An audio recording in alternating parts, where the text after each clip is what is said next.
اب بات کرتے ہیں پاک پتن کی، جہاں پر ڈسٹرکٹ بار پاک پتن کے الیکشن کی مہم زوروں سے جاری ہے۔ ڈاہا پروفیشنل گروپ اور سول اتحاد گروپ کے امیدوار آمنے سامنے۔ سابق صدر بار پیر اشرف علی قریشی، بانی و رہنما سول اتحاد گروپ کی اینکر پرسن حسن بخاری سے گفتگو۔ انہوں نے کہا کہ انشاءاللہ 9 جنوری کو امیدوار صدر بار راؤ رحمان اللہ خان اور دیگر امیدوار گروپ بھاری اکثریت سے کامیاب ہوں گے۔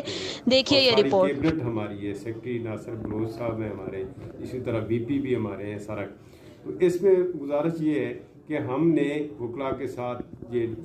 ان کی خدمات کی ہیں اور کام بھی کیے ہیں سول اتحاد گروپ نے، تو ہم سول اتحاد گروپ کے ساتھ ہیں، اور جس طرح کی پوزیشن ہے انشاءاللہ راؤ رحمان اللہ صاحب بڑی لیڈ سے جیتیں گے، بلکہ ہمارا پورا پینل جو ہے سول اتحاد کا یہ کامیاب ہوگا انشاءاللہ اللہ تعالیٰ کی کرم نوازی اور حضرت محمد صلی اللہ علیہ وسلم کی مہربانیوں سے، ان کی برکت سے ہمارا گروپ بھی جیتے گا، اور اس بار میں ہم انشاءاللہ فیوچر میں بھی وکلاء کی خدمت کرتے رہیں گے اور ان کا ساتھ دیں گے، ہر معاملے میں انشاءاللہ ایک دوسرے کے ساتھ چلیں گے۔ تو یہی راؤ رحمان اللہ صاحب ممبر پنجاب بار تھے، تو وکلا کالونی کے حوالے سے انہوں نے کوئی ایفرٹ یا کوئی وکلا کے مسائل؟ بخاری صاحب اس وقت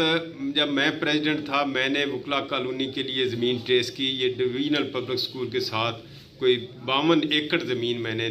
گورنر صاحب کو ہم ملے، اس وقت یہ مسلم لیگ نون کے گورنر تھے ملتان سے، غالباً ان کا نام میرے ذہن میں اس وقت نہیں آ رہا، ان سے ریکویسٹ کی، چیف منسٹر کو ریکویسٹ کی، لا منسٹر کو ہم ملے اور ہم نے اپلیکیشن سبمٹ کر دی۔ انہوں نے پھر رپورٹیں منگوائیں ڈی سی او صاحب سے، یہاں بھی ہم نے ان کو اپروچ کر کے، ڈی سی او اختر جاوید صاحب تھے اس وقت، انہوں نے پازیٹیو رپورٹیں بھجوائیں، لیکن اس کے بعد وہ ٹائم ہوتا ہے تھوڑا 1 سال، اس میں وہ ٹائم ختم ہو گیا۔ اس کے بعد میرے بعد میں آنے والے جو حضرات تھے وہ